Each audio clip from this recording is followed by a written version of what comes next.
There are tank mines here. 100%, you're funny. Well, I know how to counter that. One for you. You get, One for you. you get double the One for you. certs, you get a 15% boost for the squad. Oh, Yeah, look. but after 6 months If, of having your membership, BAM! get heat points. Ow. That's so funny, it hurts. Dude, like, he must have just seen you do that, like, right in front of him.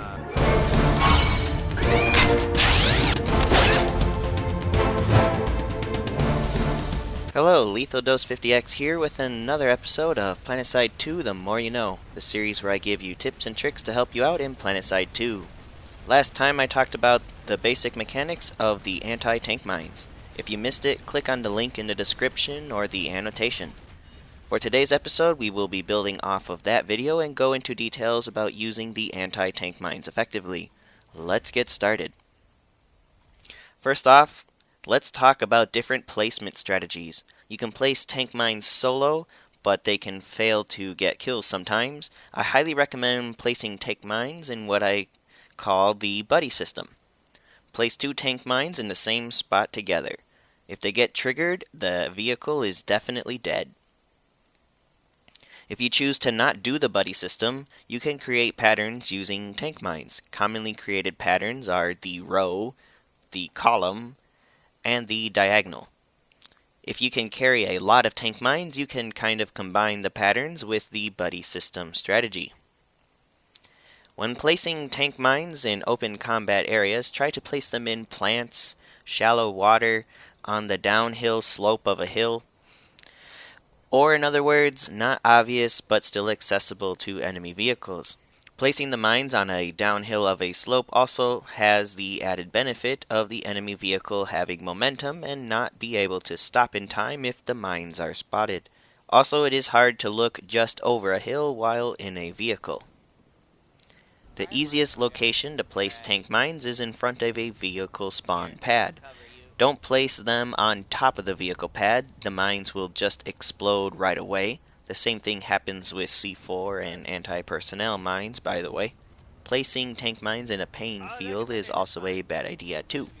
Placing tank mines behind a vehicle shield wall is also a nice placement.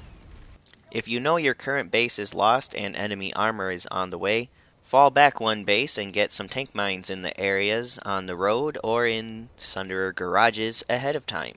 You could potentially get greatly rewarded.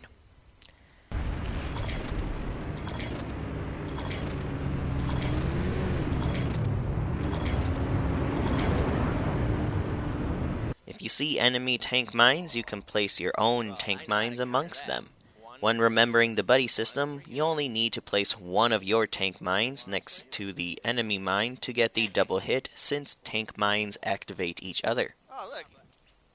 If you anticipate a max crash, you can combine anti-tank mines with anti-personnel mines and create an explosion capable of eliminating a max unit. One of my favorite strategies with tank mines is to pair them with the smoke grenade launcher. There is one carbine for each faction that is capable of shooting smoke grenades. For the NC, it is the Gauss Compact S. For the TR, it is the Track 5S, and the Vanu I don't care about. You can also use the smoke grenades to cover your butt while you place tank mines in the open, and also use them to cover up the tank mine locations themselves. So those are some defensive strategies with tank mines. Now we will look into two of my favorite offensive strategies when using the tank mines.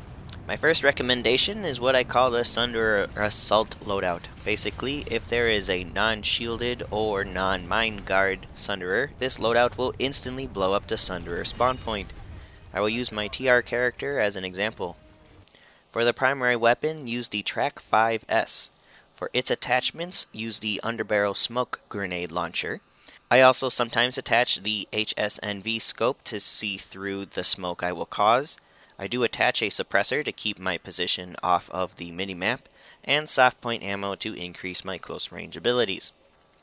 For the grenade slot, use the sticky grenade, and of course equip tank mines in the utility slot.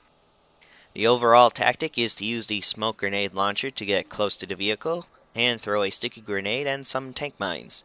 The reason you use sticky grenades is that the regular fragmentation grenades could bounce and not detonate the tank mines, like this poor sucker here.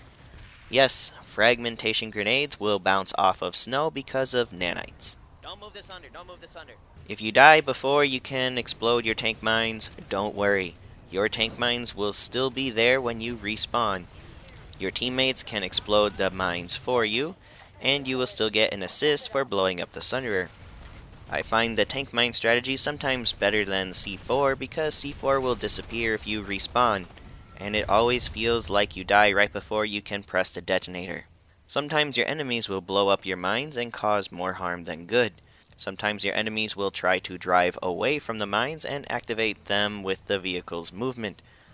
The only way to stop mines from harming the Sunderer is to deconstruct them with a fully leveled up repair tool.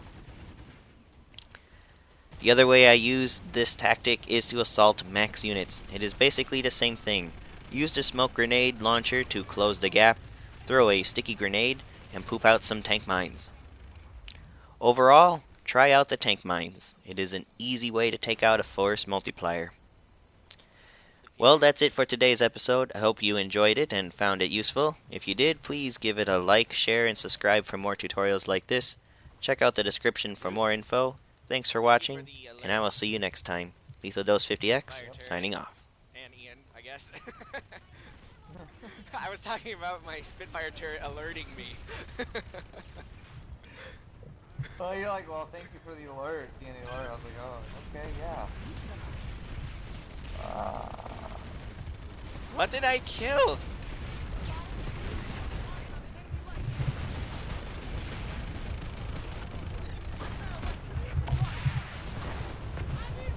I guess my Spitfire turret did it again?